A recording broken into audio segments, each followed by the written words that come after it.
Ir 12. janvārs, svētdiena, ārā ir sasniegusi skaista ziema, un ātrumā atrādīšu divas lietiņas, kas ir sarūpētas kā dāvana loterijai. Šodien būs Ziemassvētku pasākums starp rūkdarbniecēm, un tas tapa no krājumiem un no nulles. Ātrumā apskatīsim, kā tad beigās man ir sanācis. Šis eņģelītis man ir no veciem krājumiem, sen atpakaļ, gadus 11 atpakaļ. Es tādus daudz tamborēju, dāvināju, un šis ir palicis, ja nemaldos, šī iemesla dēļ, ka tas krāsainais bruncīts ir defekts. Jo sāk aptrūkties dzijas, un tā nu šī skaistulīte bija palikusi manās kastēs, kas sagaidījusi savu iziešanu, iznācienu šodien, tāpēc ir saposusies meitene, ir skaista rozīte kā kleitas dekoriņš, tāda pērļu virtenīte ar kristāliņu nelielam mirdzumam, protams, kā skaistā jostiņa atlasa lentīte, tā kā meitene ir gatava atdāvināties. Un otra dāvaniņa, kas skaitās it kā ātrais blociņš, beigās man viņš nemaz tik ātrs nesanāca.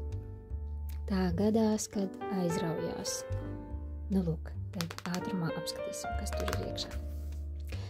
Vāciņš bez jebkādiem citiem dekoriem, jo šī kartiņa, kas ir papīra kolekcijā pati pa sevi, jau ir runājoša un pietiekoši noformēta, tur tā kā vairs neprasās neko papildināt.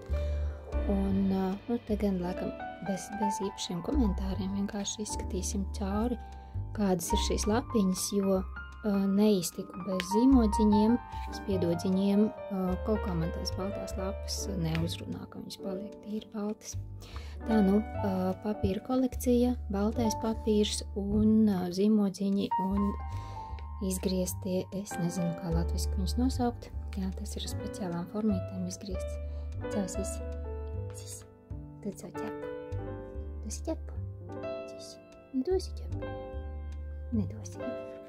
Nu, lūk, tāda ātrumā apskatīsimies, kas te mums ir. Faktiski uzdevums bija atstāt blociņu pēc iespējas gaišāk ieraudzījis sirsniņas balto degunu un kaut kā sanāca nepareiz teksts. Tad doma ir tāda, kā atstāt blociņu it kā pēc iespējas tukšu, bet, kā redzams, man tas nav izdevies. Tad, kad es paņēmu savus spiedodziņus, tad kaut kā tās baltās lapas ļoti ātri aizpildījās. Un bija arī atsevišķas vietiņas, kur saliku kabatiņas, jo šie tegiņi bija kā eksperiments, pastīties vispār, kā zīmodziņi uzvedās, ko no viņiem varētu saspaidīt. Tieši šī blociņa ietvaros, un tad man beigās sanāca kaut 8 tegiņi, un viņi visi šeit iekļāvās arī kaut kādās kabatiņās. Šī ir dekoratīvā lapiņa, šis nevelkās ārā, tas ir tā kā tikai smukumam. Un te atkal ir divas papildus lietiņas un smuks zīmodziņš. Jā, ko šitādās lapiņās var rakstīt vai līmēt vai zīmēt? Īstenībā zīmēt jau vairs nesanāks, tāpēc, ka šīs lapiņas jau es pietiekoši apķēpājusi. Īstenībā, jā, šo gribētu kādām akvareļu skicītēm, tad, protams, kā nevajadzētu ar šiem spiedodziņiem nodarboties. Nu, lūk, šī ir skaista meitene, tas ir arī izgriezts ar šīm speciālajām formiņām. Man ļoti patīk šis siluets, nezinu, kā to nosaukt. Un te viņa arī iekārtojās tādā sapņainā meitenīgā blociņā.